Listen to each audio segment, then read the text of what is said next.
পাহাড় জঙ্গলে ঘেরা ঝুলন্ত ব্রিজ। নদীর ওপর এই ঝুলন্ত ব্রিজে এক পা দু পা করে দুলতে দুলতে এগিয়ে যাওয়া এ এক রোমাঞ্চকর অনুভূতি। প্রথমবার লোহার জাল বা বড় বড় ইস্পাতের পাত দিয়ে তৈরি না হওয়া ব্রিজ, যা পুরো প্রাকৃতিক উপায়ে তৈরি শুধুমাত্র গাছের মোটা মোটা শিকড় দিয়ে। জায়গাটি কোথায় জানেন? না, কোনো বিদেশের জায়গার কথা বলছি না। এই ঝুলন্ত ব্রিজ রয়েছে মেঘপিয়নের দেশ মেঘালয়ে। মেঘালয়ের রাজধানী শিলং, আর এই শিলংয়েই রয়েছে প্রাকৃতিক সৌন্দর্যে ঘেরা মাওলিনং গ্রাম। আর এই গ্রাম থেকে কিছুটা দূরেই কুলু কুলু ধ্বনি রবে বয়ে চলেছে থাইলং নদী।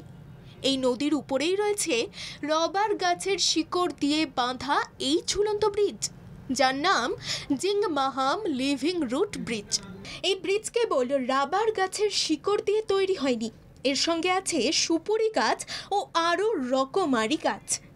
তবে এই ব্রিজ আপনা আপনি তৈরি হয়নি, তার জন্য এই গ্রামের বাসিন্দাদের রয়েছে বিশেষ অবদান।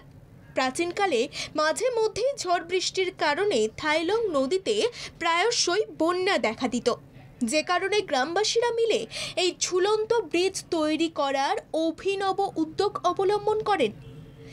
ঝুলন্ত সেতু তৈরি করার পর যাতায়াতের পথে পাথর ও বোল্ডার দিয়ে সেই পথ আরও মজবুত করে গ্রামবাসীরা। এই ঝুলন্ত ব্রিজে একসঙ্গে 60 জন করে যাতায়াত করতে পারবে।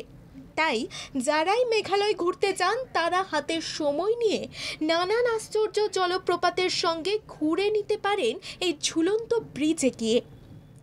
জিংমাহাম লিভিং রুট ব্রিজ যেতে গেলে আপনাকে ট্রেনে করে হোক বা বিমানে প্রথমেই যেতে হবে মেঘালয়, তারপর সেখান থেকে গাড়ি করে পৌঁছে যান মাওলিনং গ্রাম।